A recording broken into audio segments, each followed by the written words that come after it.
Jina naitwa Henry Ochako, ndio County Commissioner Mandera. Kwa niaba ya kamati ya usalama Mandera County, ningependa kutangaza kwamba quarrying activities zote katika Mandera County zimekuwa suspended till further notice, kwa sababu ya vile visa ambao tumekuwa tukiona vikitokea mara kwa mara.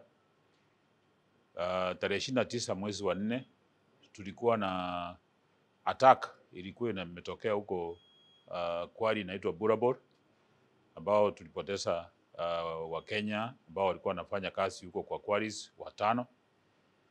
Halafu siku ya Jumatatu wiki hii tukawa kwamba kuna quarry worker mmoja aliuliwa huko upande wa Elwak.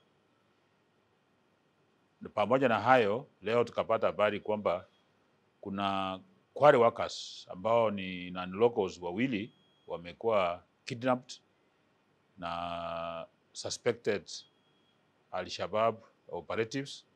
Kwa hivyo na hivyo visa vyote na ile habari ya intelligence tunapokea kwamba hawa wamekuwa wakiulizia juu ya operations ya quarries katika county hii, tumeonelea kama kamati ya kwamba lazima hizo kazi ya kuchimba mawe katika quarries isimamishwe mpaka wakati ule tumetosheka kwamba kamati za usalama za sub counties wakishirikiana na wenye hizo quarries na wafanyikazi wa quarries wameweka mikakati ambayo inafaa kuhakikishia usalama wale ambao wanafanya kazi katika hizo quarries, ndio tuweze kufungua hiyo kazi ya kufanya kujimbaji wa mawe katika quarries.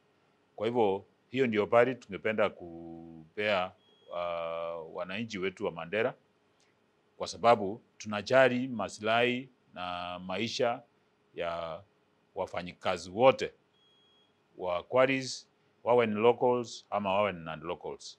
Hatutaki mtu yoyote aumie, tunataka tuhakikishie wote usalama wao. Asante.